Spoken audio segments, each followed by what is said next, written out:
What I want to do is talk about the galactic alignment. Not the planetary alignment, the galactic alignment that's going to take place around the end of this year. It's been sort of lining for a few years now, but I'm going to explain that, and it needs to be explained properly.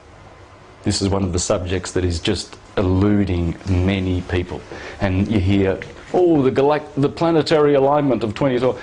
I got it today. Someone emailed me and asked me about the planetary alignment, and I had to reply, well, do the chart. Go into any astrological site where you can do a birth chart and punch in the 21st of December 2012, and you'll see that there isn't any planets aligning except for the Moon and Neptune, I think, in Pisces, or the Moon and Uranus in Aries. So it's not a planetary alignment. So I want to get that done in the first hour. It takes quite a bit of time. So that when you look up in the skies, you're not looking at sort of, you know, just some stars, and it doesn't mean anything to you, right? It's like those people that walk through the, you know, the botanical gardens and, oh, there's a fir and there's a cedar of Lebanon, and you're looking around, and if you don't know the names of the trees, it's just green, right? But some people know all the names of the trees. Some people know all the names of the animals, you know, when they go to the zoo. And others look up at the stars and they say, there's Orion and there's Taurus, etc. Now, whereas knowing the names of the stars and how the celestial dome works above our head is of great value for many reasons. I mean, it's great to be able to name all the trees and the animals. Beautiful. It's a delight.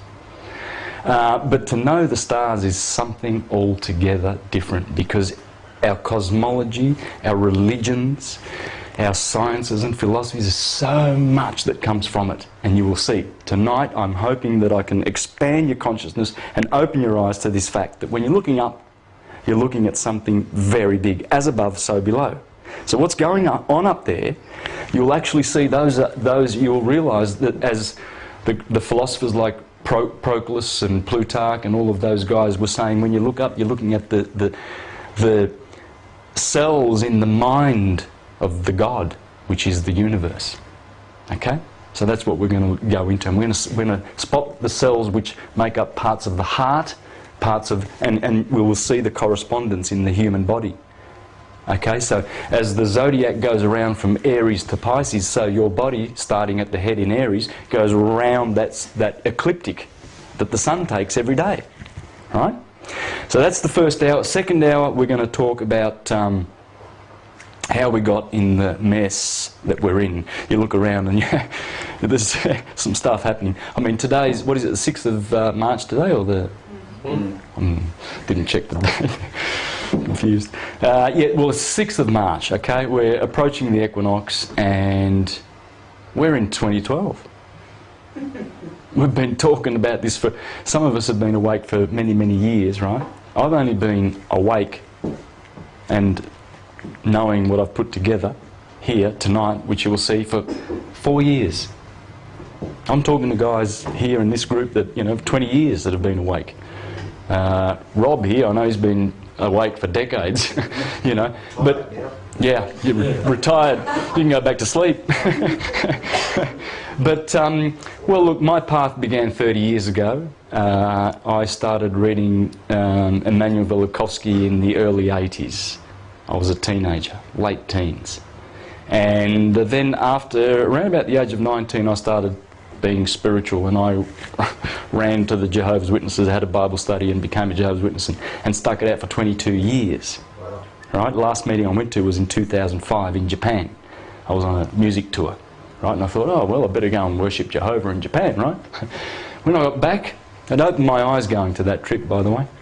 And when I got back, because I saw the Buddhist way of living, you see, the Shinto, and what I'm going to show you later on is that the Shinto religion is none other than the Jewish religion, and there's the proof.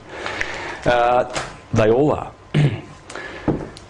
Now, when I came back, I didn't go to the meetings anymore, and the brothers would call around and they were worried about me, you know, oh, what's happening with Brother Santos, you know, he's not coming to the meetings, he's not serving Jehovah.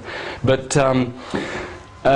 around about that time, I was what I would call, I was in limbo, because I wasn't anywhere, and I'd read a whole bunch of books. Graham Hancock, love Graham Hancock. And I love Immanuel Velikovsky because of his mythological approach. You know, he, like the guys at Thunderbolts, Wallace Thornhill and those guys, they grab the mythologies and they understand them and they apply them to, you know, present day cosmology, plasma cosmology and electric universe stuff, right? Because it is, that's all it is. It was good that I had the astronomical, the musical basis to fall on to have put together a lot of this stuff that you've seen on my videos. But what we're going to do tonight is we're going to learn about what's up there, what's going on up there and how it matters, because it does matter. Now, when you look up on a star-lit night, no clouds, at any given time you will be able to see the Milky Way galaxy, right? It's always there. But what you're seeing is, as the Milky Way galaxy, of course all the stars are going around, appear to go around once every day, and then once every year, and then backwards, very slowly, in fact every 24,000 years, which is the cycle of precession. So we've got these three cycles we're dealing with. So if you're gonna be looking at the stars and you're going to be out there for an hour watching the stars, you will notice that in 1 hour they've moved 15 degrees. In 2 hours they've done 30 degrees. So they've gone through a zodiac sign. And in 24 hours the stars have gone right around. Now you'd be surprised how many people don't know this. I speak to many people about this and they, oh, the stars move? No, they're just up there. They don't move. Well, yes they do.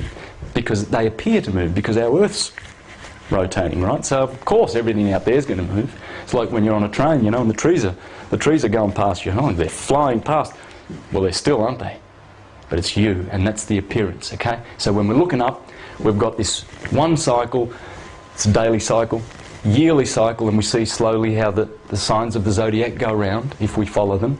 And then if you're able to live 24,000 years, you will notice that all of the stars have gone around once backward.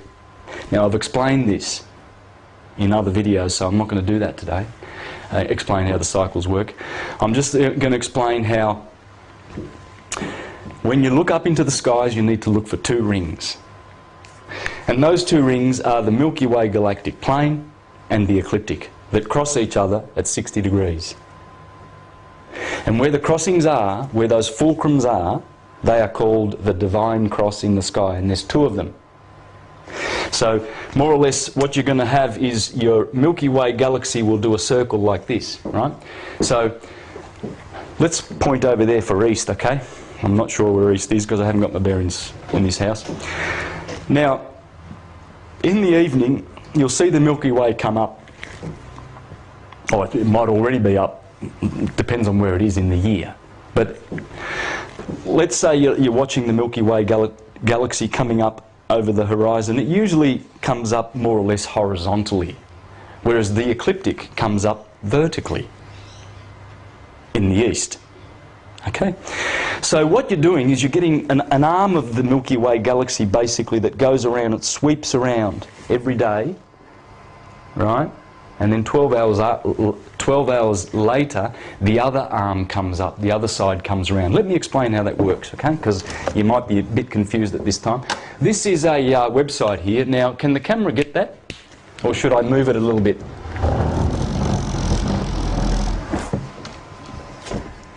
Is that in full view of the camera there? Because, yes. Okay. Very much. And can you all see that?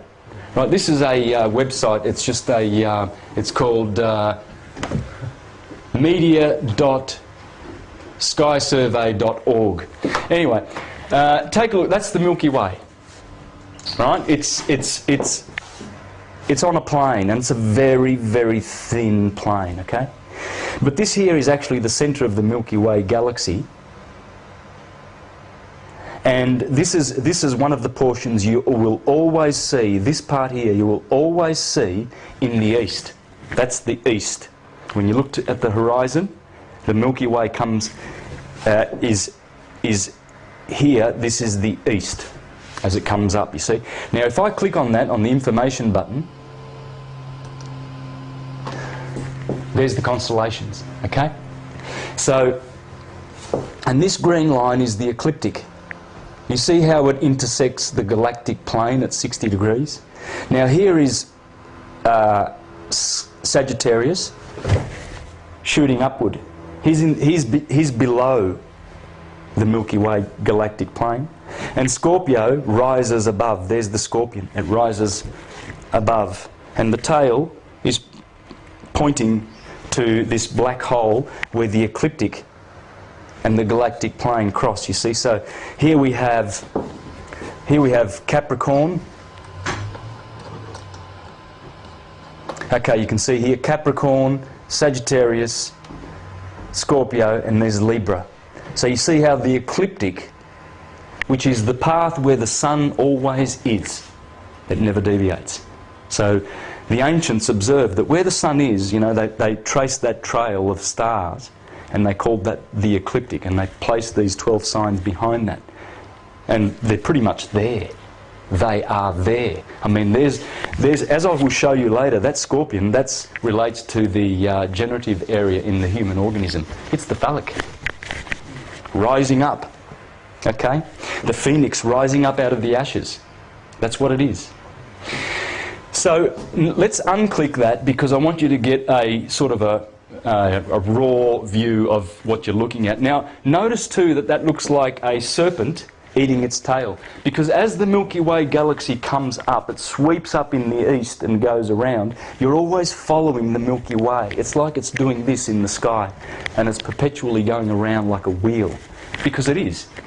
If you imagine that to be the Earth, and let's put a plastic sphere around it, invisible, see-through, right? So you can see the Earth, and we call that the dome of the heaven around us. Now, if that is spinning around, right, and this is the Milky Way galactic plane around here, because the Milky Way, of course, goes out everywhere, because we're in the middle of it, aren't we? We know we're in a spiral galaxy. Well, we've been told this, so, you know, it's a bit like this, isn't it? And we're about here somewhere, two-thirds the way out, around about here somewhere. And this, what we're looking at here, is this, the centre of the Milky Way galaxy. And opposite that is where Orion is, out here somewhere. So we're going to be looking at these two divine crosses. These are the intersections where the divine cross happens. Of course, the zodiac must go around like this somehow. Well, it does. All right? So, but we know that we're about here, so anywhere, if we look to this direction, we're going to see stars. Milky Way, we're going to see the Milky Way. If we look that way, we're going to see the Milky Way. Wherever we look, any which way we look, we will see the Milky Way. Okay? Because remember, we're here, and the Milky Way is all around us. We're in the dish. Okay? So that's why it is always there. So let me just show you what happens when we swing around like this, and we follow this serpent eating its tail around in the skies. You see the Milky Way. It's always there. And you'll recognise the serpent eating its tail. There it is there. And we're back again. Let's just click on information now and see where we're going. And you're going to find some interesting stuff. So what we're doing now is we're going around. We're not following the ecliptic. If I was going to follow the ecliptic, I'd be doing this. There's Virgo. And it tells you the planet Saturn's in Virgo right now. Well, it's actually in Libra, but there's 30 degrees of slippage, of precession. So they say it's in Libra, but it's physically in Virgo. Okay? Well, I know, because I look out every night and see it. It's there. It's in Virgo. But when you do a chart, it'll tell you it's in Libra, and it is. Because, well, it takes a long time to explain why that is, but there's the 30 degrees of precessional slippage. Simple as that, and I've explained it in other videos, but that'll suffice for now. But see, there's the ecliptic, and there's Leo, and it's beautiful. Mars is right. Have you been looking out at Leo? Mm. Isn't it magnificent? Mm. And you see there's the lion on the ecliptic with Regulus, the heart, on the ecliptic basically, and there's Mars, the red star. There's only 4 red stars in the sky, and with Mars, that's the 5th red body that you see whenever you look up. And there he is, right in the body of the lion. It's beautiful. So, but going back, I'm not going to follow the ecliptic for now. Going back, we want to go around 180 degrees. We're looking at this now, where the serpent is eating its tail. This is the Ouroboros. The Milky Way galaxy is the Ouroboros, man. You know those ladies have the little rings with the pearl on the top, and it's a serpent, and it goes right around. What they're doing is it's this. There's the pearl that the serpent... This is where we're going to align. We're going to align with this galactic alignment. That's what I'm going to be explaining, okay? So I'm going to wrap that around so it goes from here, where Scorpio and Sagittarius are, and go over here to where Gemini and Taurus are.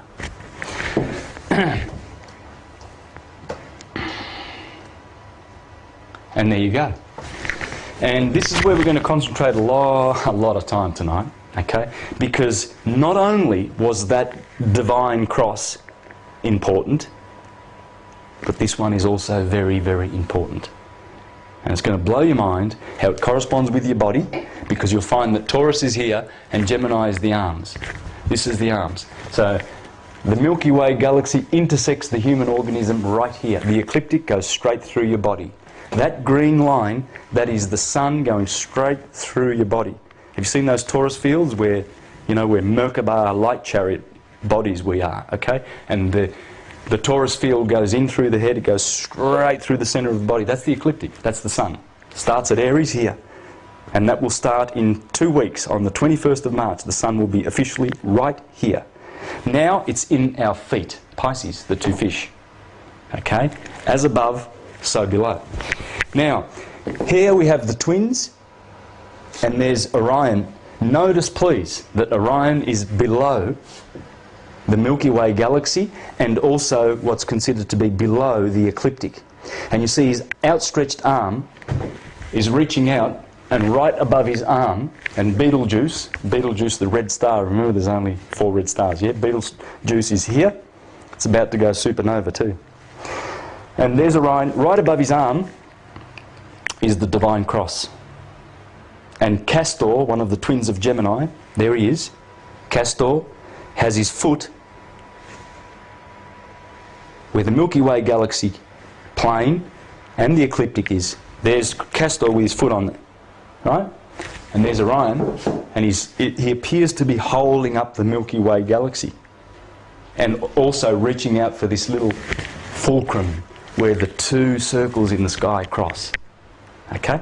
Now those divine crosses, that cross up there, that's called the Divine Cross.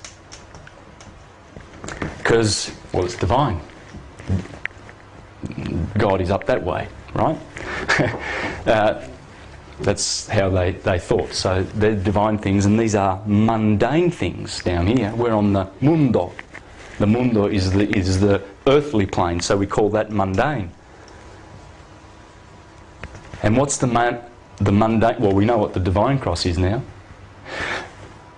But the mundane cross is the worldly cross of the cardinal points, the equinoxes and the solstices, because they also form a cross like this. You see? And I'll show you that later on. But when that mundane cross, the solstices and the equinoxes, meshes with this, as the cross-quarter days do, you see, if you've got solstice here, equinox here, solstice here, and equinox here, these are your cross-quarters days, aren't they? May Day, 1st of August, 1st of November, 1st of Feb. Cross-quarter days. Well, that's the 8-spoke wheel. And that is what's going to happen at the end of this year, officially. Okay, the 8s, they're going to mesh. Everything's going to align, and the cardinal points on the Earth are going to reach this point here, right here, where Pollux has been waiting with his foot patiently for 24,000 years, and Orion has been holding up his foot virtually. But on the other side, we have something else interesting going on. Let's go back to the other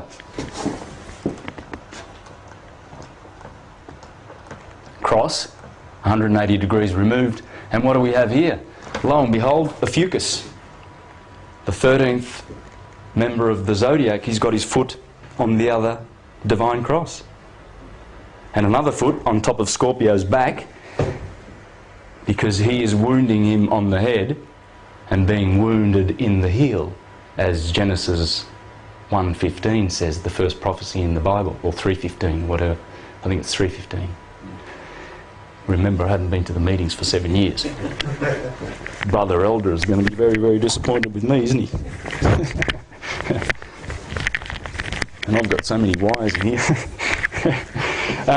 So there's Ophiuchus. He's standing on, he's got his foot on the centre of the Milky Way galaxy. Ophiuchus is right there, and Orion is right here. But Ophiuchus, he's standing on top. There you go. He is, look at that, there's the Milky Way galactic plane, there's the ecliptic, and he is above both of them, whereas Orion is opposite. Okay? Take note of that. Pay attention to these things, right?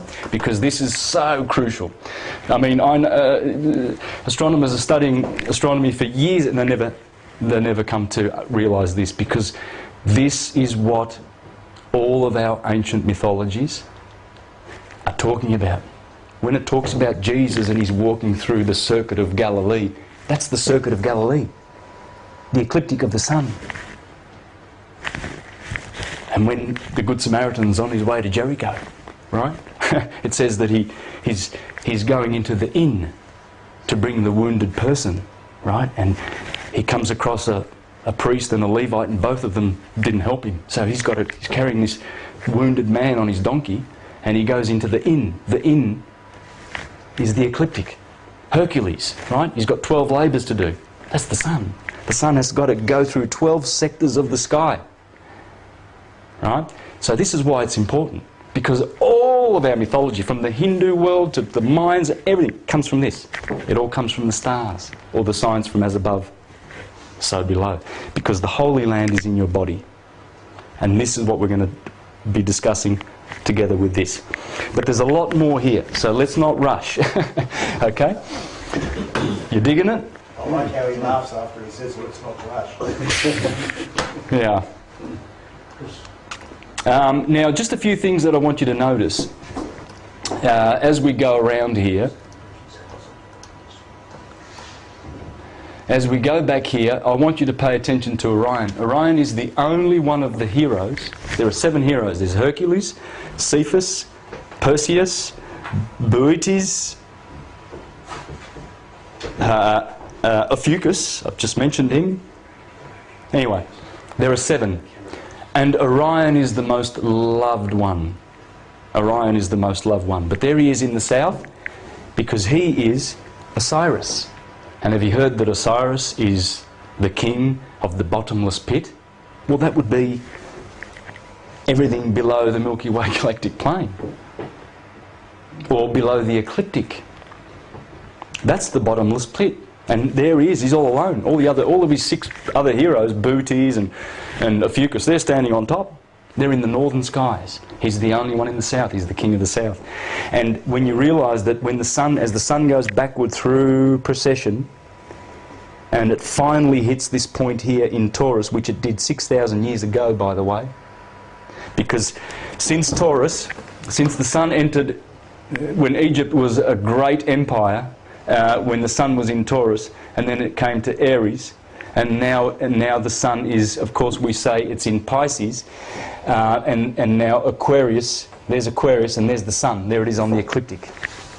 There's Jesus on the circuit of Galilee, preaching with his 12 apostles. Well, in that space of time from Taurus to here, that's 6,000 years. Remember, the sun is in a sign for 2,000 years, thereabouts. So you see why the last 6,000 years they've said that we have fallen, because the sun has fallen below the Milky Way galactic plane. In one sense. There's many other senses, but this is one sense. When you know what's going on up there, you know the story. You already know it without having to interpret it, because it's not interpretable. It's how this works, and this is why it's so urgent that one and all we learn this science of the stars and work out these 2 rings in the sky. I'm going to do that tonight and spend a lot of time on it. Let's leave that for a moment, but I want you to focus. Now, if I unclick this information, you will notice there's a lot of red stuff happening here. That's Orion. And there's only another place here, and that would be, that is also a lot of nebula, and that would be Argo, the ship. There it is, Argo, and there's Orion. But there's nothing like the Orion Nebula. I'm going to be talking about that too. I'm going to spend some time on that, and that's going to blow your mind what's in there. It is absolutely mind-boggling. Let's get to these rings, shall we? And I hope the cameraman's able to keep... Oh, should I leave that? No, I'll do another one. Let's work out these rings. So if we draw the, let's do the Milky Way, you know what?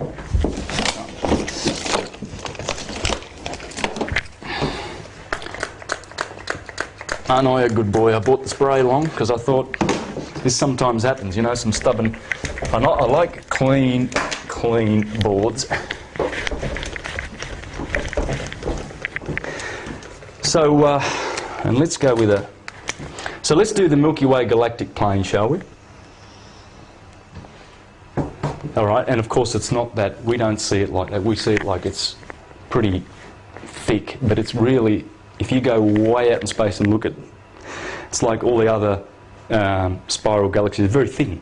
Because what's happening is they're twirling around and everything's just going whoosh. Like if you've got a bicycle wheel and it's full of mud, right, and you spin it around, the mud just flings out in one direction all around, right? That's what's happening with this, the Milky Way. From the centre, it just ejects its stars as it goes around and round in a spiral. So, and then we have, crossing that, we have like that, okay? That's the ecliptic. And now you've already seen how they cross at 60 degrees, okay? So here's the two fulcrums. Let's try and make that a little bit nicer there. And here they are. That's the divine crosses. That's where they cross.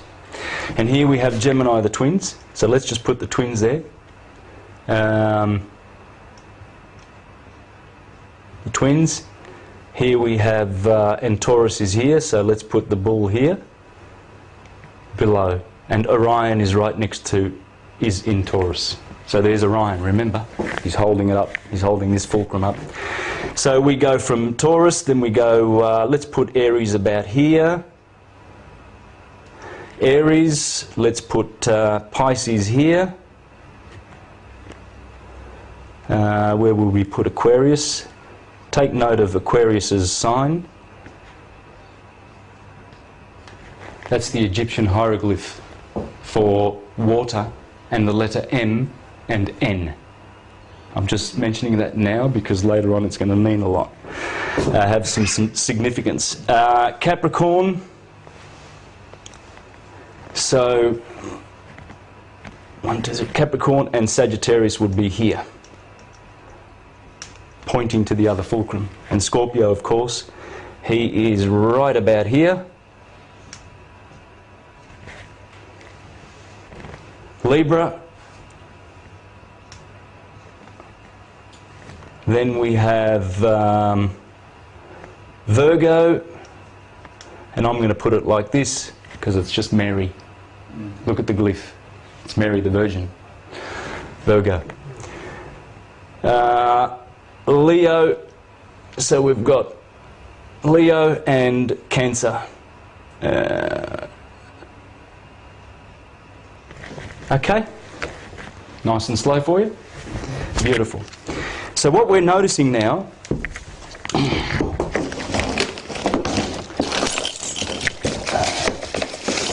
I want my red texter. So, I thought it was somewhere around. Now I'm going to do this. We're going to make this red because this is, what is that?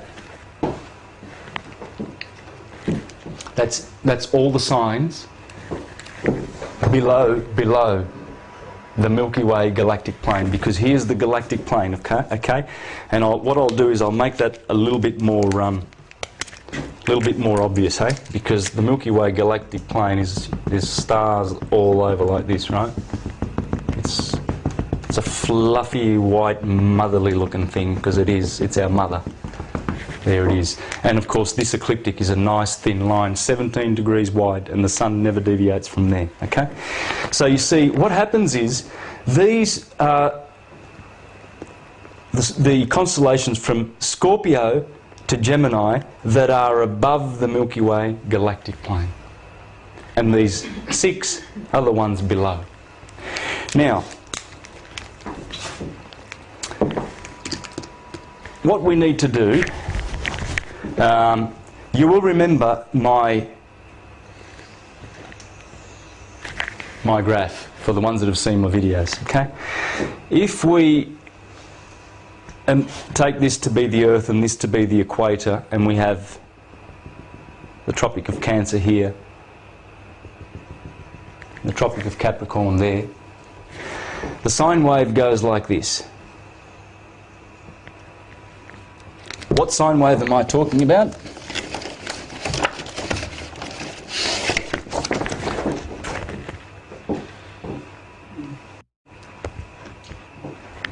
That one. It wraps around right around the globe, but I'm going to be doing it like that for now, just to sort of shrink it in so that we can put some information in there. But that sine wave, this is an old map. This is about 500 years old, I believe, this map. I might be wrong, but there's a little glyph here, and you know what it is? Aries. Because the sine wave begins with Aries. It always does. Starts here on the 21st of March. Okay? The equinox.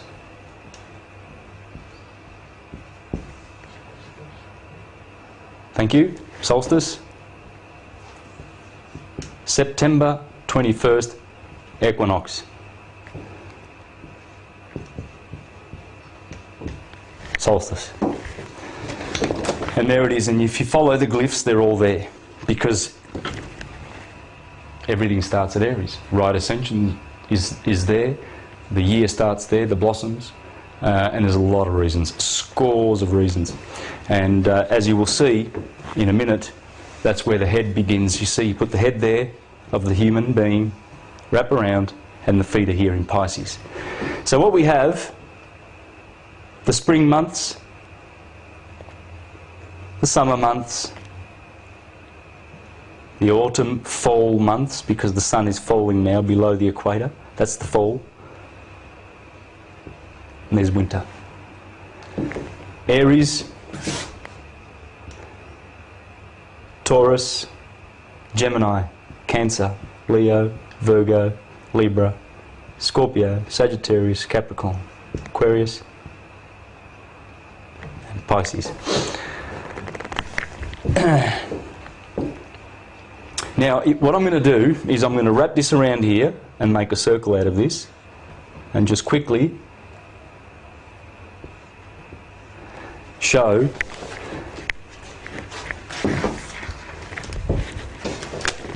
that the Milky Way galactic plane runs through here. That's where it runs, okay? In between Taurus and Gemini, and Sagittarius and Scorpio. And we've already seen that, okay? Now, let's take another little detour, because I need to add some information to this. So keep that in mind. There's the sky chart. What's this? This is, see, it's divided into 12 parts. You remember that dome I described? It's all there. And there are 48 constellations plastered through there. Modern day astronomers tell you that there are 88, and there are, because since Ptolemy, 40 constellations have been added by scientists, doctors, astronomers and famous people through the ages. So we have now 88 constellations, but regardless, the 48 are required for you to remember and learn so that you can get this science and understand what really is going on upstairs, and then relate it to what's going on in this ecliptic, right? The Chinese acupuncturists, they know where all the 360 points are, especially all the meridians. This one's the most important one, and they start that from here. Yeah? You know what they call this? Polaris, the North Star up here. Now, and see, the Milky Way galactic plane intersects here. There's, for instance, there's Orion, just under, and there's the Milky Way galactic plane there. Okay? And there it is again, over here. They've depicted. It's very hard to see on this, but regardless. And that comes from this book, The Light of Egypt, by Thomas H. Burgoyne. I'm going to be reading out of this later on. This is one of the books that teaches all this science, okay, in the best possible way. Very, very powerful book. And this comes from here. So you see Aries, Taurus, Gemini, and so the body of the human being, starting with Aries. Sine wave is in the middle, always at Libra. There it is, the equinox. It's always in the middle, in the kidneys, and it goes down around to Pisces, the 2 feet. There's the 2 feet. There's Gemini, the 2 arms. Gemini, okay?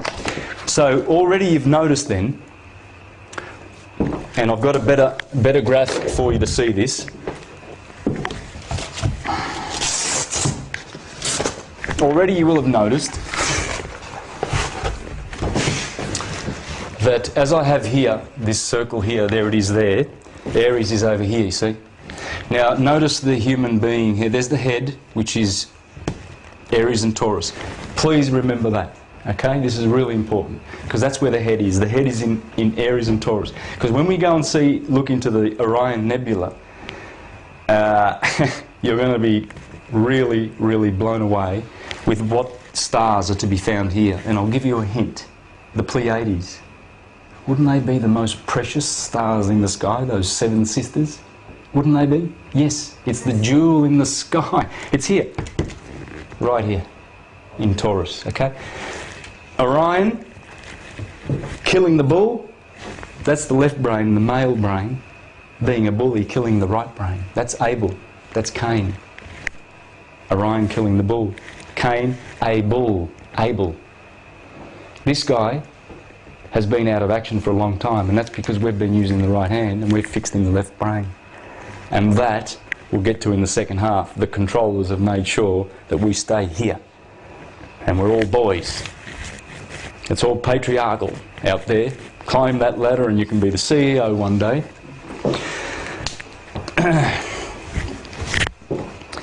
So there's the equinox there. These are the solstices. They're the cardinal points. You see, cardinal. Cardinal, fixed, mutable. Cardinal, fixed, mutable. Now, as I said before, the Milky Way galactic plane runs through Taurus and Gemini. So let's just do something like this, and I'm going to regret this, because my niece is going to have to make a new one now, because this is probably, But I just want to do it for your benefit, so that we can get the point. There's the Milky Way galaxy. It goes through between. Remember, these two guys, they're pointing to the centre of the Milky Way galaxy, and then opposite that is Orion and Gemini, where the other action is happening. We're going to concentrate on these, okay? But I want you to pay attention to something very interesting here. You will have noticed already that the torso runs from here, this fulcrum. Gemini, of course, is the top, remember? That's Gemini. Get rid of the head, and there's Gemini below. And remember, I said Scorpio is the generative area. That's the bottom of the torso. All of it is in the northern skies. And the limbs, there's 4 signs in the limbs. There's Sagittarius here. See where it starts here? Sagittarius, these 4. And this, the head, are in the southern skies, where Orion is, you see, where the king of the south is. Pay attention to that. So you see, and there's obvious reasons where we're going. Remember, Ophiuchus, the serpent bearer, was down there in the generative area at the bottom of the spinal cord, and he's carrying the serpents. Would that be the Kundalini and the Kundabuffa? Yeah. And so, good old Ophiuchus, he's down here, He's down here in Scorpio, like with his foot on Scorpio, and he's the bottom of the spinal cord.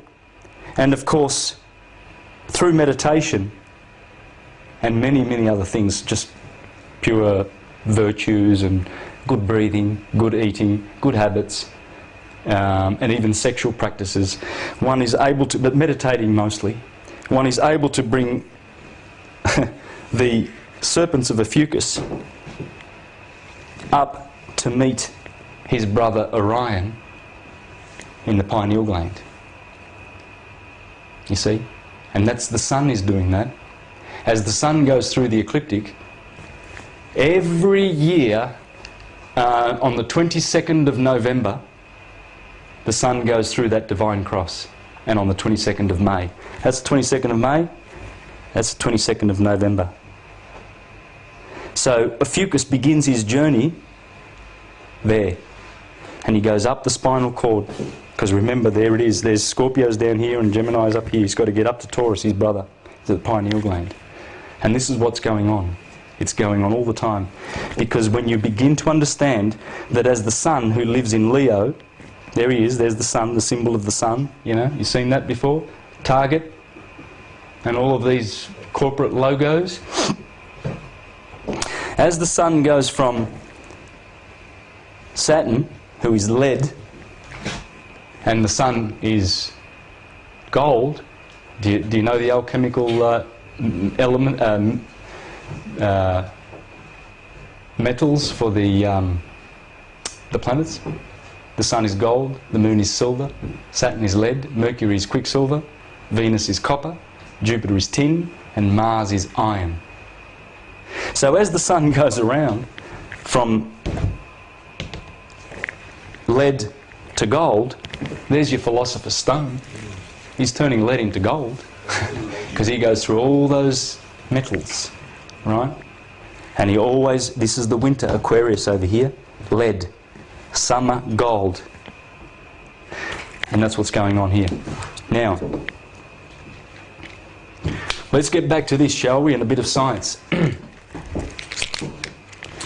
What's going on here? Well, we are now about here in the sun's journey. The sun goes around here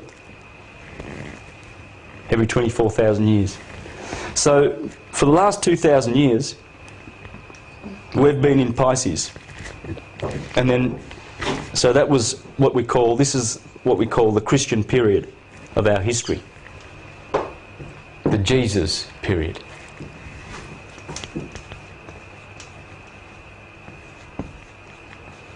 Whoops.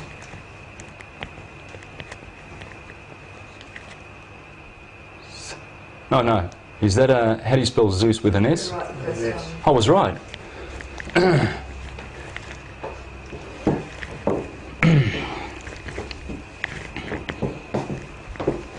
Pisces, see the ruler? The ruler of Pisces is none other than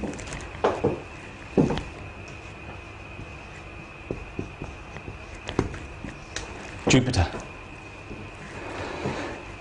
The two fish. Remember the Christians, they put this and they have 4 Greek letters in here, don't they? Jesus Christus, the Son of God in Greek. Okay? 5 letters. And they call themselves the fish people. Well, because the sun has been in Pisces, ruled by Zeus, Jesus, for 2,000 years. And his other name in Roman is Peter. Jupiter, the rock. One of the deacons of Pisces, guess what it's called? Cephas. In the Gospel of John 1:42, Jesus sees Simon Peter coming along. Simon Peter, and he goes, I'll call you Cephas. One of the deacons of Pisces is Cephas. So here is Jesus, Zeus, Jupiter or Saint Peter, and Cephas, all in the one sign. And we've been in here for the last 2,000 years. And what does Zeus do? Well, Jupiter is the greater benefic in astrology. He gives you all the blessings and all the sweet fruits. Everything good comes from Jupiter. he's the greater benefic. Venus, she's the lesser benefic. Saturn's the greater malefic. And Mars is the lesser malefic. What's that mean? Malefics in your chart, in your astrology, give bad aspects, or give, if Saturn's in your Aquarius, for instance, I know that's not. right, so you know that Saturn then is the malefic. Yeah, he's the naughty boy. He's not the Messiah, right? He's a very naughty boy. And then Mars also. Mars also, between the two of them, according to this guy, 90% of your illnesses come from Mars and Saturn. But Jupiter, he's the one that says, I'm going to give you all the good things. He's magnanimous. That's why Zeus, Jesus, turns up in the New Testament and says, you must love your enemies. The other god, Mars, Aries, in the Moses period, and I'll prove that Moses is Mars, another word for Mars in a minute. But the Old Testament was here, and the New Testament's been here the last 2,000 years, has it not? And the Old Testament guy, can anyone remember what God was like in the Old Testament? Hate your enemies.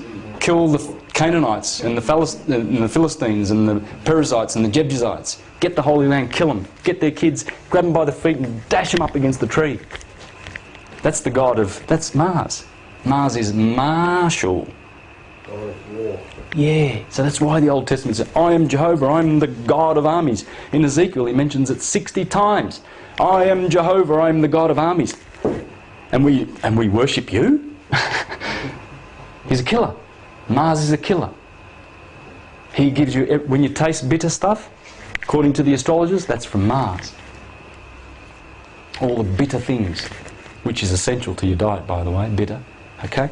But the point is, that's the character of Mars. So we see how the Mars period of Moses, the god of war and hate your enemies, Zeus turns up in Pisces and says, you must love your enemies. I'm magnificent. Forget about Mars. Oh, he's a warlike dude. I'm Jupiter. But Jupiter's also a tyrant. Okay? So, and Mars, have a look at Mars, guys. Remember Mary? Mary, Mars, it doesn't matter. It's all the water, maritime. Maritime, marine, all the mare words. Okay? So that's Mars, that's Mary, and that's Moses. Moses. What does Moses mean? Egyptian and Hebrew for out of the water. Water. You see, so the water, Mars, Mary, and all of those associations had to do with that violent time when all the kingdoms of Egypt was here. Egypt, Babylon, Assyria, Medo-Persia, Greece and Rome. All of the 7 world powers have been in this martial period of history where war began. It began for probably, go back 5,000, that's 5,000 years ago from where we are now, 2012, guys. So there's where supposedly the historical Jesus turned up, when Pisces coincidentally began. I mean, it's so easy to tell that all of this stuff's a fiction. It's so easy to bust it. It's ridiculous. It's amazing to see that churchgoers are still so blind to going to church to be saved by some vicarious saviour. What, you can't save yourself? They come knocking on your door and we want to help you to find Jesus. Well, I didn't know he was lost. Was he lost, was he? He's lost. They've lost Jesus and they're going to help you find Jesus? If you haven't found it in yourself, because that's who the Gospels are talking about. The Jesus in the Gospels is you. It's us. Of course it is. And I shall endeavour to prove that tonight, if I haven't already in my other astrotheological presentations. So what's going on is this. This guy, Castor, is standing on here and waiting for something. He's been waiting there for a long time, and I'm going to explain that right now. And the fucus is over here. And remember, of course, the torso, how this is the spine. This is the whole length of the spine. And then the head is here, of course, where all of this nebula and stuff I'm going to show you is. It's going to blow your mind. But first of all, What is the galactic alignment then? Well, I've already said that it's the 8-spoke wheel and everything like that, but how do you work it out? Well, this is how you work it out. See, these cardinal points in this science, they always remain fixed, regardless that there's this slippage that I spoke about before. See, this particular cardinal point of March the 21st, the equinox still happens there on March the 21st. That hasn't changed. That's why you leave that alone. But the sun is not there. Is not in Aries on that date. It's in Pisces. Because the stars are going backwards. Remember, they're going every 24,000 years, they go backward in the sky and they do one complete circle. We're coming to the end of that. And how do I know that? Because we're aligning with the galactic plane. Once that alignment takes place, where the galactic plane is in line with our equinoxes and solstices, that is the long-awaited fulfillment of the prophecy that this guy, Aquarius, the Son of Man, shall finally return in his kingdom. When we finally, on the 21st of December 2012, we are officially in Aquarius. And that is when the dragon's breath, the photon belt, or the light of sign, whatever you want to call it, all the prophecies have a different name for it. That's when it returns, in the age of Aquarius. And lo and behold, if the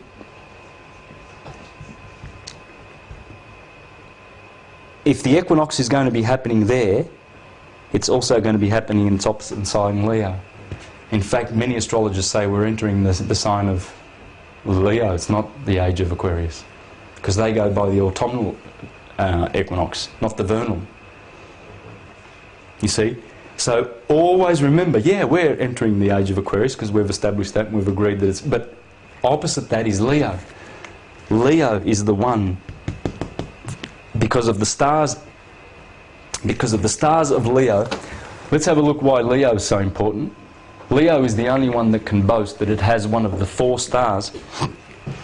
See the 4 fixed signs: Aquarius, Leo, the Bull, and Scorpio. They've got very impressive stars in them, but none of them are right on the ecliptic. Only Regulus is. Regulus is the famous star that everyone knows is sitting right on the ecliptic. Let's have a look. Where do we go? Find Leo. Backwards this way? No, the other way.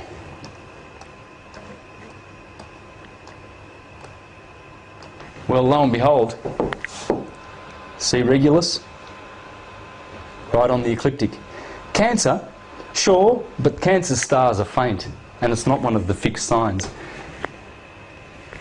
The fixed signs are so prominent in this science. These are the fixed signs, okay?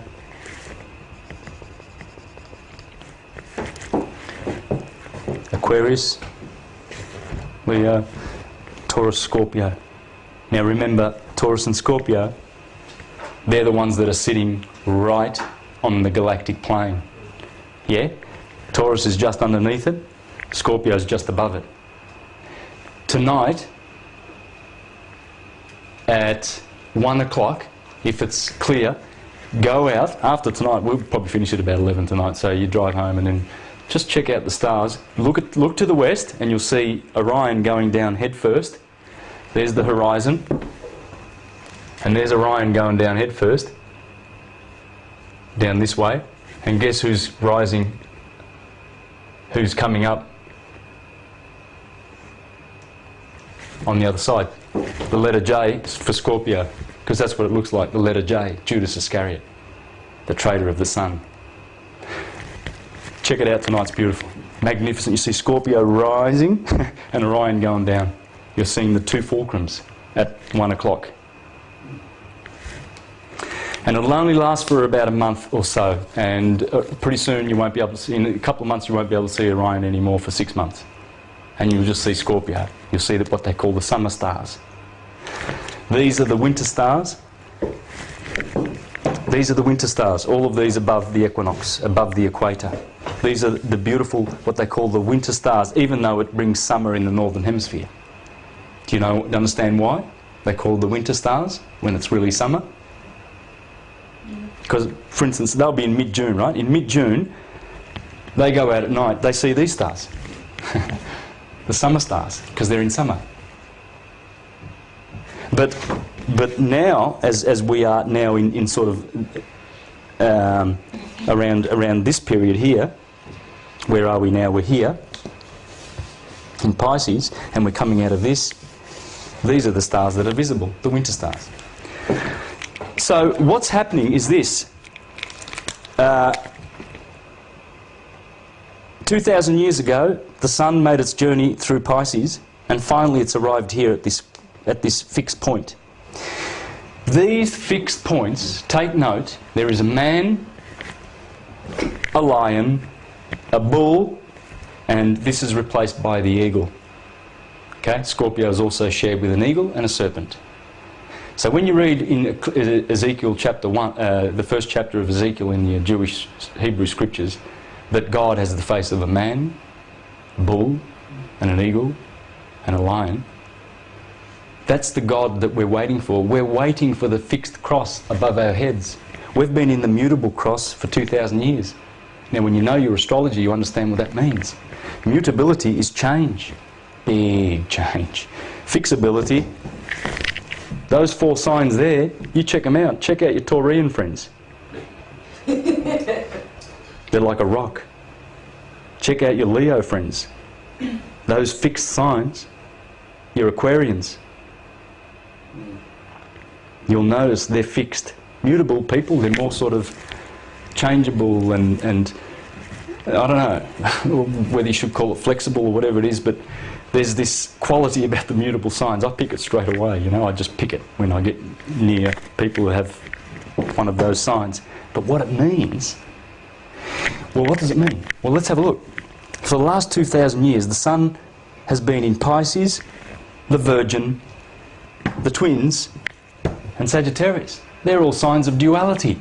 Here you have half man, half beast, or basically the human being becoming the hero, or the animal becoming the human being. Take it. Whereas the opposite of Sagittarius, you've got Pollux and Castor. Pollux is divine, the divine son of Zeus, and Castor is the immortal son of Zeus, Pollux, and Castor is the mortal one. Pollux, Castor, they're the twins. So you see we have this mutability and duality. We've been in a lot of confusion. When you think of, and also, let me just finish that off, Pisces, this guy here, he says I doubt, this one says I believe, I know, I am, I have, I think, I feel, right? I doubt, I believe. What's Christianity all about? Doubting and believing, isn't it? Faith. Yeah. But what are we coming up to? Knowing. Aquarius knows.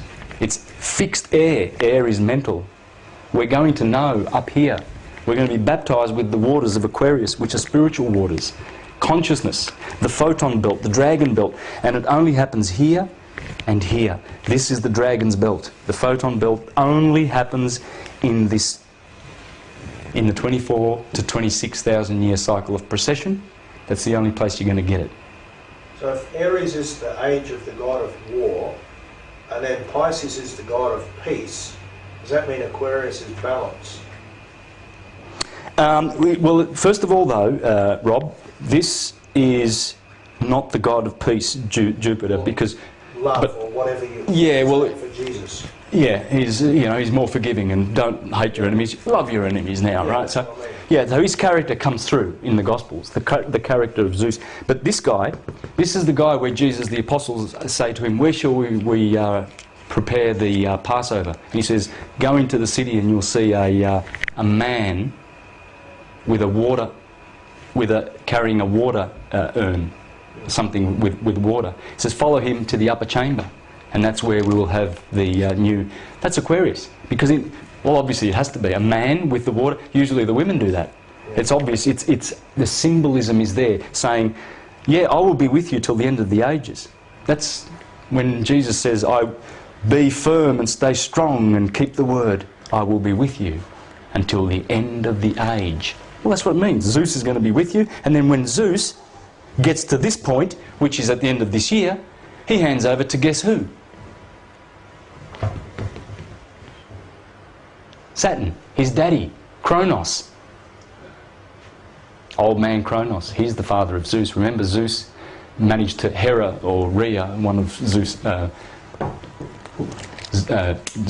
wives, remember Kronos was eating all his children, and she wrapped the stone in cloth, and she gave it to Kronos, and he ate the stone and thought it was one of his babies. So because the prophecy said that one of your children will come from you and they will defeat you and will take the kingship away from you. Now that's explainable, perfectly explainable, but I won't go into it today. There's many ways I can explain that. But see, what's going on with this galactic alignment is finally the prophecy of, see, the Lord is returning. This is the Lord. The fixed signs. We're going to be fixed again. We've been mutable all over the place. Duality, mutability. You know, you don't know whether you're a god or an animal or a man. You don't know whether you're divine, or you don't know whether you doubt or whether you believe. And guess what Virgo does? Virgo's all about service, isn't it?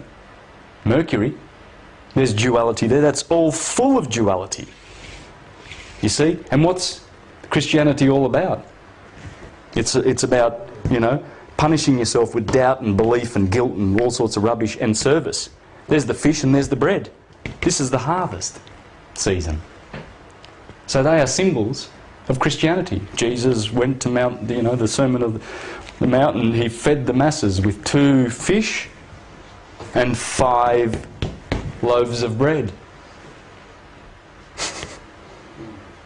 And the bread and the wine, where does that come from? Well, the bread comes from here, from Virgo. The wine comes from September wine, where you make the wine in the Northern Hemisphere. That's why they drink tobacco. And they say, per bacco. In Italy, my relatives say, per bacco. You know, because they're saying, good on ya, bacco, thanks for the wine. It's the sun. Bacchus is the sun. Krishna is the sun. Brahma is the sun. Vishnu is the sun. You seen how many arms Shiva has? How many arms does Shiva have? He has 4. Because guess who Shiva is? The destroyer. And who's the destroyer? Mutability. The creator, the preserver, the destroyer. Cardinal, fixed, mutable. Generation, operation, dissolution. How many more do you want? Birth, growth, decay. Everything does it. This is the decay. We've been in the decay. The Shiva. See, Shiva's got 4 arms. Why has he got 4 arms? Because there he is, the destroyer, the destroyer, the destroyer, the destroyer. How many arms does... See, that's Brahma, Vishnu and Shiva. The preserver, the creator, the preserver and the destroyer. Brahma, Vishnu, Shiva. And they've all got 4 arms. Check it out. Google it. I can do it now if you want. But there's Shiva with his 4 arms. The destroyer. The mutable signs of the zodiac. He is the destroyer, and that's what we've been destroyed in Pisces. We've been hammered. It's the Iron Age. It's the thickest, the darkest age, and it's always darkest before the light. And that light is coming, the light of Aquarius. So that about explains the alignment, okay? There's more to it than that, but you need to keep simple. Just let's keep it simple. But what's happening is finally, as the sun has been doing that, it's now caught up to the fixed signs. And that's what's been looked for. It's stability, fixedness. Remember, the preserver. Create. You look at your cardinal friends. How many cardinal friends have you got? Have you got many Aryan friends like me? I am one. Yeah. I am one. Yeah, absolutely fiery and cardinal, man. You go straight, don't you? Yeah. Do you like being held up, you know, behind people, or do you want to be at the front? Right? You like to do things quick. You like to do things, and you make decisions on the spur of the moment. You have confidence and will, and yeah, and so do these guys. They have their cardinal. The cardinal guys are direct. You know, they've got this creator, because that's the creator energy. And this is the preserver. These guys like to change things to keep them the same. They love sameness. Yeah, you'll find that they love to keep things the way they are, or change everything to make sure that things stay the same as they are forever. These guys want to start things, these guys want to finish things. These guys get stuck with things. And this is the science of everything. A whole lot of it. This is three-phase creation. Growth, birth, growth, and decay. But we're actually moving the other way. Yeah, we're going. Yes, in the processional wheel we're going the other way, but yearly and daily we go this way. Let me explain. Good question, and very good to explain this. This point here is the start of the year, the spring. So basically what that stands for, that's the equator. Remember, this is the equator, yeah? Right? So these are the signs above the equator, and these are the signs below the equator. Don't be confused with this. This is different. This is the galactic plane. This is the equator. Right? Don't be confused with that. Every day, this happens. Every year, this happens. Every processional year is backwards. This happens. Simple as that. The day and the year go one way. The processional wheel goes the other way. It's a bit hard to explain in like 5 or 10 minutes, and I've only got a half an hour before the break, and then I want to finish with this. But my videos do cover it and explain that. But here's one more thing you need to do. You need to put 6 a.m. here, 12 midday, 6 p.m, 12 midnight. Right? So you've got 6 a.m. over there in the east when the sun comes up. That obviously has got to be 12 midday. The sun's usually up there at midday, right? And it's usually down there at midnight. and sunset's over there, so you can pretty much give it a value of 6, 6, 12 and 12. March the 21st, June the 21st, September the 21st, December the 21st. So that's what you've got to do. You've got to pin the start of the year, the 21st of March, to this point, and also give it a value for the daily cycle of 6 a.m. When you master those two cycles, then you overlap that fella, which is you, over it, and then you have the 3 cycles, and with this knowledge you have the fundamentals of the science of as above so below. Because whatever is going on up there is going on down here. Let me explain that now. So remember I said to you, now I'll take that information button off so you can see what I'm doing. You digging it so far? Yeah, good. Notice, let's go around and notice how beautiful this part is where, of course, Sagittarius and Scorpio and Ophiuchus are. This is the one divine cross. That's so beautiful. And of course, you've got all this red stuff where, no, that's not where Orion is. But see, it gets a bit thin here. And what stars have we got here? We've got Cassiopeia, Auriga, which is right next to Taurus. Perseus is here, along the Milky Way galactic plane. And there's nothing quite like those other stars except for all this stuff that's going on here with Orion and the ship Argo. That's Jason's ship, by the way, Argo. It's Noah's Ark. Golden Fleece? Yeah, the golden fleece is here. They're always looking for the golden fleece, just like the Jews, the Lamb of God that takes away the sin of the world. And Jesus is the Lamb. Orion is the Lamb. Orion is here. This is all the Lamb area. This is in the head. The Lamb is in the head. Right? The land flowing with milk and honey is in the head, because the milk comes from the pituitary gland and the honey comes from the pineal gland. It's all symbolism. It's all the Holy Land. Man, you've got a constellation that's in here that's called Fornax. Well, what's your fornix? Isn't that membrane around your brain? Or it's part of a membrane or something like that of the brain, the fornix. I should have done I wasn't going to talk about this. I mean, I've seen it there. You know, when you look at the the systems that the brain and the two hemispheres and the limbic system and the spine and everything like that, and all the glands that are in there. There's the fornix, and there's the amygdala. Would that be Mary Magdalene by any chance? The constellations name these. They're all there. It's pointing to it. But I don't want to go into that. What I wanted to explain was, I did explain the 6 a.m. here, didn't I, and how the cycle works. Yeah? I've done that. Okay, so you've got 6 a.m. here, and so there's your daily cycle. So daily, that would mean that daily, Aries rules from 6 to 8. That fiery morning sun comes up. Yeah, that's Aries. And then at 8 o'clock, you relax a bit. You notice the plants at 6 o'clock, they the sunflower in Aries. And then, at 8 o'clock or whatever, Taurus, whenever Taurus begins, then they just go like this, flaccid. And then Gemini comes up because they're going from electro to magnetic. Aries, fire. Fire is electric. Earth, magnetic. Air is electric, pretty much. I mean,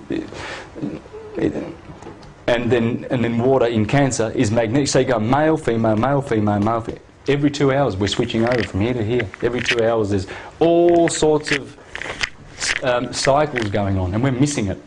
Because we go to church and they say, oh, astrology is from the devil, and all these professors, these educated ones with their fat head diseases, will tell you, it's a pseudoscience, astrology. You want to get into some real science, We can talk to you about the scientists that are convincing the world that we need to pay carbon tax for, global warming, and, and you talk to some scientists that make some beautiful chemicals for GlaxoSmithKline and Bayer and all those criminals and Johnson & Johnson. And these are scientists. Oh yeah, they call themselves scientists. They go into the laboratory every day and they've got animals all around and they're injected with all sorts of shit.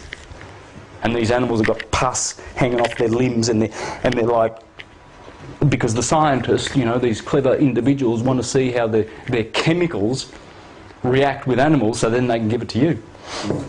And I'm going to get into that in the second hour. What was I going to... There you go. Look, how glorious is that? There it is, that's the Ouroboros. And we're following this every night. And how many people are noticing? I mean, a lot of people don't even know that the stars are moving. Well, appear to move. Whose idea was it to have permanent street lighting? Yeah, exactly. All technology is an aberration because it's not friendly to you. Man, the electromagnetic radiation that's coming from this is so unnatural. It's awful. We've got our own beautiful electromagnetic harmonics. Everything's harmonics. Everything is movement. All the so-called elements that we have in our body, all this body that you see that's called Santo Bonacci is just movement. It's just motion. Yeah. There's no substance to any of the 92 elements. None whatsoever. Everything is motion. And this captures the motion and tells you when you're born here, you're different to when people are born down here. A whole way different. These are the 12 tribes of Israel. These are the 12, differentiations of the one mind. This is mind thinking. If you want to know, Hermes teaches that the universe is mind. Everything is mind. This guy, Walter Russell, I'm going to read a bit from him. He says, mind thinking is electric and it produces every effect of motion that you see. Mind thinking. This is mind thinking.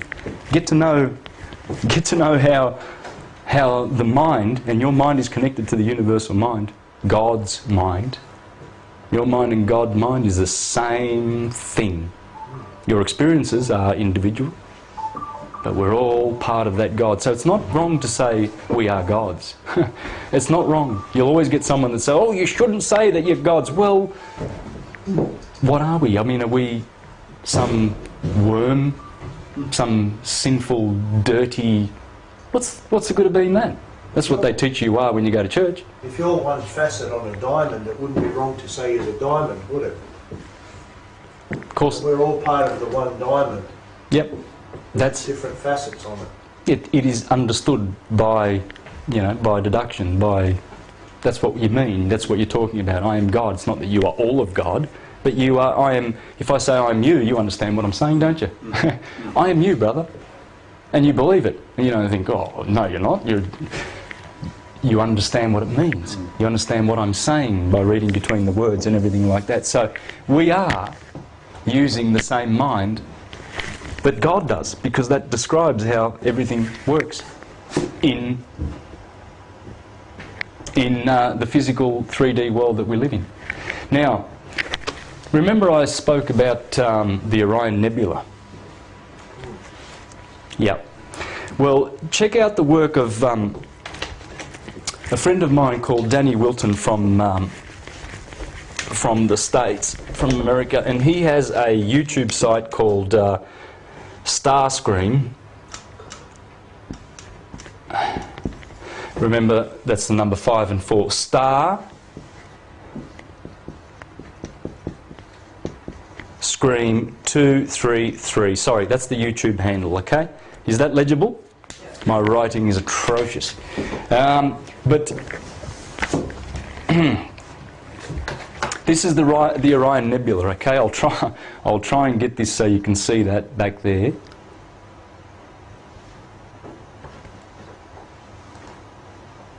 We got internet here? I think we have, yeah. So what's going on then? Did I... Okay, anyway, look... Just refresh the center. Refresh? Yeah. Let's give that... Oops.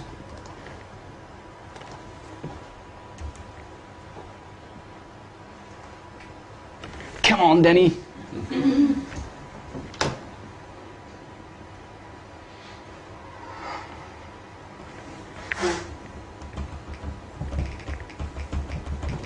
I don't really need the volume anyway, but... Hey everybody, I wanted to bring this to you tonight.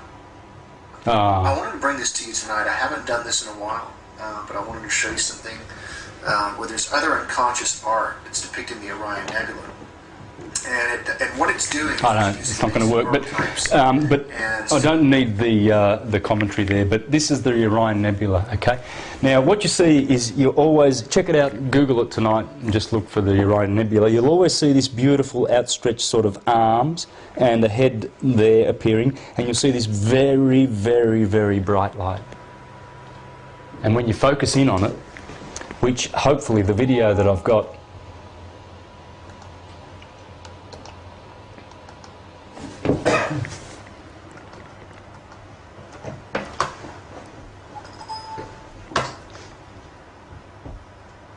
Am I supposed to say yes? Okay, I did the wrong thing.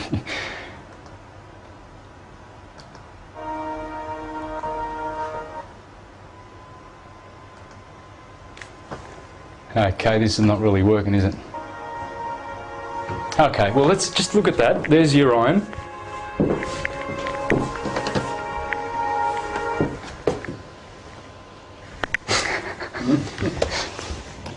Oh, this is funny. Must be poor internet. Anyway, Danny Wilton, what's going on with that? Has many, many pictures there showing how when you focus in on that bright part, you will see a pyramid. And when you focus on that pyramid, then you'll see a Star of David.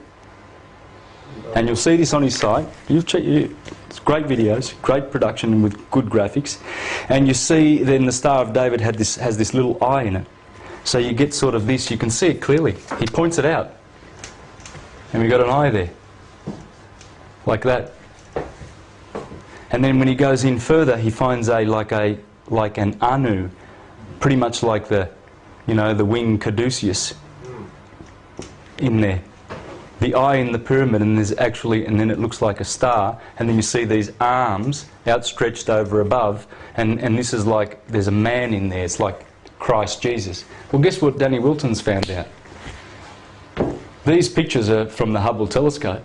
He's gone to 4 churches in Europe that are with paintings in them that are at least 400 or 500 years old with the Orion Nebula. and all this detail. And this is actually where the Star of David comes from the Orion Nebula. It's obviously in there. You can see it clearly. Absolutely clearly. There it is. That's where it comes from. Orion, because it's here. Remember? Yeah, the Star of David. You see, both of those fulcrums that I showed you before, these two here, remember this one here is the bottom of the torso, and this is the top of the torso, which gives you the beautiful Orion Nebula and all the stuff that's going on in this part of your head, right?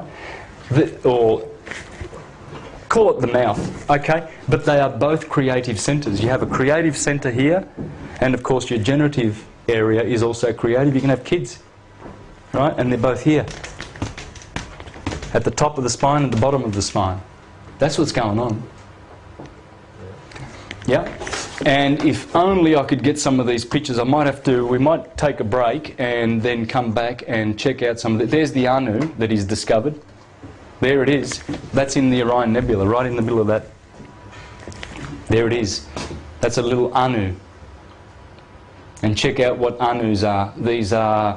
This is where creation comes from. And of course the Mayans, and there's many other traditions that say that Orion is the place where creation, where stars are born, where stuff happens. And it's obvious. When you look at the Milky Way and you see Orion, look, the most spectacular stuff you can see in the sky is what I told you you'll see at 1 o'clock tonight. Scorpio coming up over there in the east, and Orion going down. There's nothing like that. They are the two fulcrums of the sky. There's nothing out there that looks quite as spectacular as Orion or Scorpio. And guess what? They are opposite each other. Orion is here and Scorpio is here. He's got a red star on his back. He's the red dragon. He's always been known to be the red dragon. And he always fights with the Lord, the Lamb, the rock. This is the sign called the rock. You see, when Jesus is here, he's the Lamb of God. The rock, the twin, the scarab, the lion of the tribe of Judah, the bread of life. That's the sun. He gives bread here. This is the harvest season. The wine, or the just one, the scales of justice. Be wise as serpents, yet cautious as doves, because the serpent is here and so is the dove, the eagle. I have come to cause division in the world. The solstice, division, he's the chief of it. His arrows pointing to, he points to he represents the fact that he's killing the sun on the 21st of December, the last day of Sagittarius. Winter, midwinter, the shortest day. Right? The scapegoat of Israel, the Son of Man, the fisherman. That's Jesus. That's the Son. That's also in the 49th chapter of Genesis, when Jacob gathers all his 12 sons and he blesses them. He blesses them according to, that's the first horoscope in history. Genesis chapter 21. Let's have a look at a few more of these. How are we going for time, guys? We need a break right now or in 5 or 10 minutes? So there's the nebula, okay? Look at that. There's the Star of David, clearly. And you can see this, all this stuff happening in other pictures on Starscreen. But there we have it. There it is. There's the Orion Nebula. Here's parts of the nebula. There's the Star of David, and you always see the Tetragrammaton with Jehovah, Yod, He, Vah, Jehovah. It's always in that star, in their paintings. You see, there's where Jehovah is, right in the Orion Nebula. This is the Orion Nebula all over Europe. How did they know it 400 or 500 years ago? That's the question. We still don't have an answer. Because he told them. Is it something to do with time? Do these people who are rubbing it in our faces know something we don't know? Well, they do. Related to the Henday cross? Stuff like that. Yeah, pretty related to that. That's very, very ancient, isn't it? The Henday cross, I think it's probably, I think it's 12th century, but it's old. I don't think it's ancient. I thought it was much older. But the cross that it's pointing down to in Peru, that was. But there you go, there it is again. Look at that, guys. And Danny has isolated all the parts of the Orion Nebula. They are always there. Even Salvador Dali's painting, remember? That famous one? Have a look. Check it out. If we've got it here, Where are we? He's usually got them. All of this has Orion in it. It's all Orion because that's where the Lord is. Orion is the Lord. He's the Lamb. He's the great shepherd. They all are. You know, all of these heroes. Remember I mentioned Bootes next to Virgo, Joseph and Mary? Bootes, he's got a scythe in his hand, right? Because Bootes, one of the 7 heroes, he's collecting with the scythe, he's collecting the wheat. That's why he's there. And he's got a red star in him. It's called Arcturus, the bear, the brightest star in the northern skies. It's right here in Virgo. Red star here, 2 here. Betelgeuse and Orion. Betelgeuse and Aldebaran. Now, another thing I wanted to point out to you before the break, I guess 9 o'clock would be a good time for the break, yeah? Okay. All of this action is happening around the winter hexagon. Do you guys know what the winter hexagon is? Not yet. Okay, not yet, but you're going, aren't you? What's a hexagon? Well, it's one of these, isn't it? One of those. We know what they are, right? There's one going down, like the feminine one going down, in other words, descending into matter, the soul, and then when we've had enough of playing around in this little sandpit called the Roman Empire, that's what it is, then we go back up, go back to Daddy, the Sun, the Father fountains. They are portals back to where we come from, which is unconditioned consciousness. Hallelujah. Right now you're all conditioned, all of us. We have conditions on our consciousness and we can't remember the divinity. So that's why we have to do this, to remember. But we're remembering, and trust you me, if you've seen Terence McKenna's stuff on the I Ching time what's it called? But anyway, on the zero time time wave zero, you'll know what's potentially going to happen from now till the 21st of December.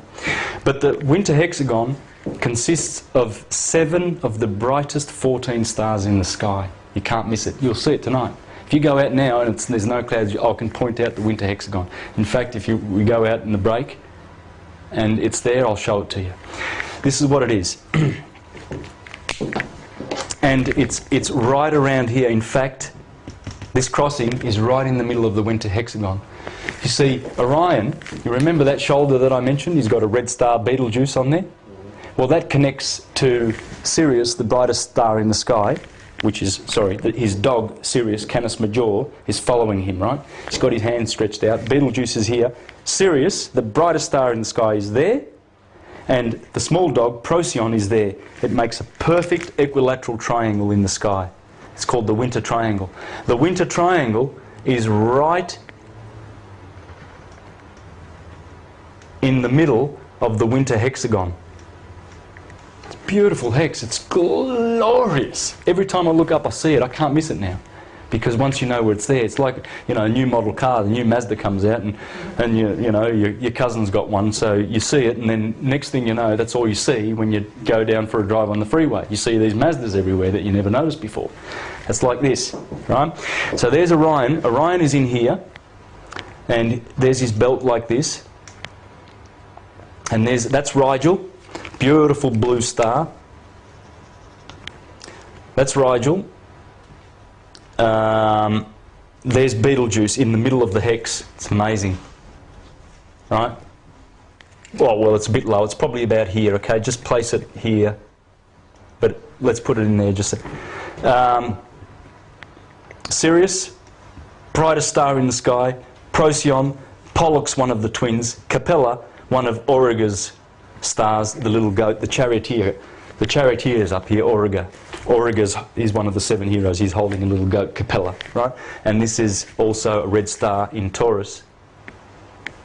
Aldebaran, the eye of the bull. I probably should have put it over here where Taurus is, but you get the point. Okay, let me show you where that is here.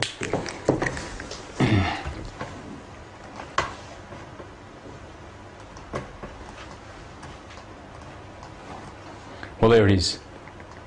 I wonder if I can make this bigger. Here we go. There's Rigel at the bottom of Orion.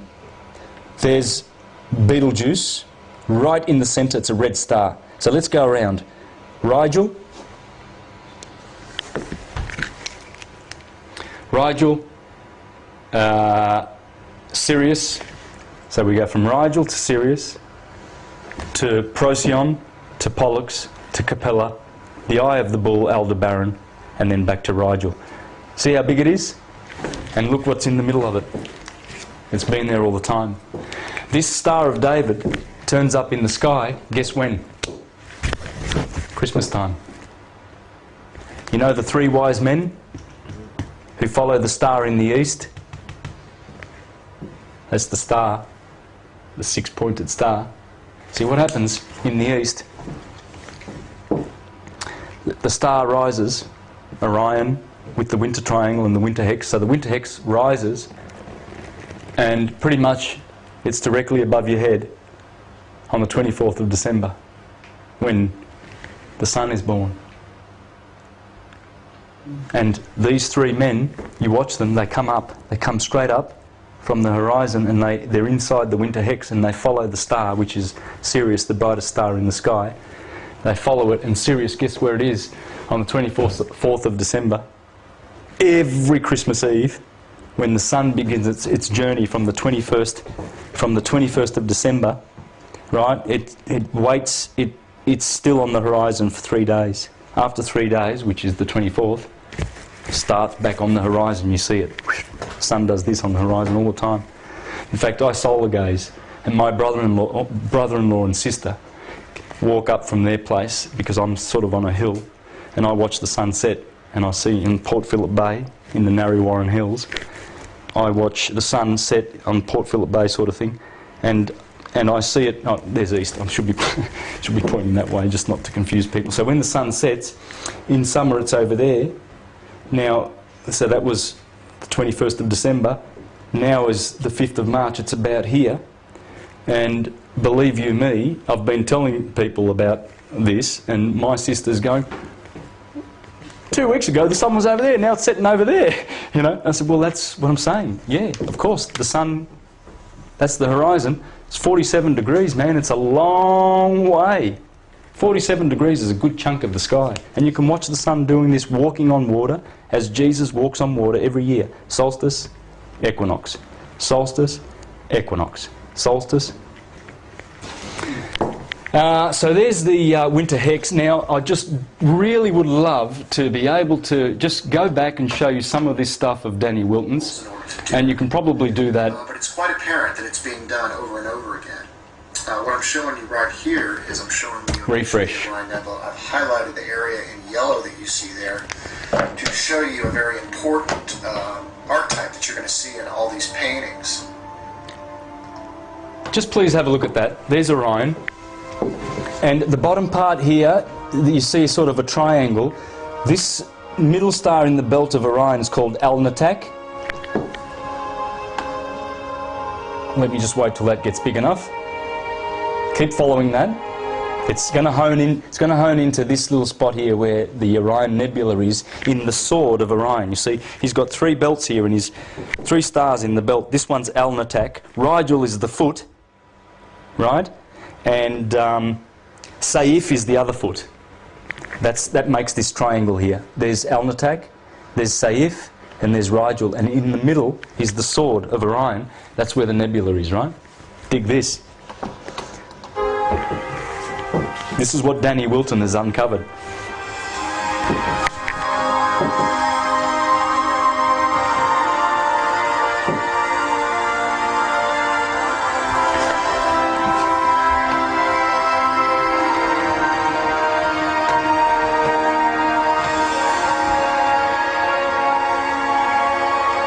Can you see the outstretched arms yet?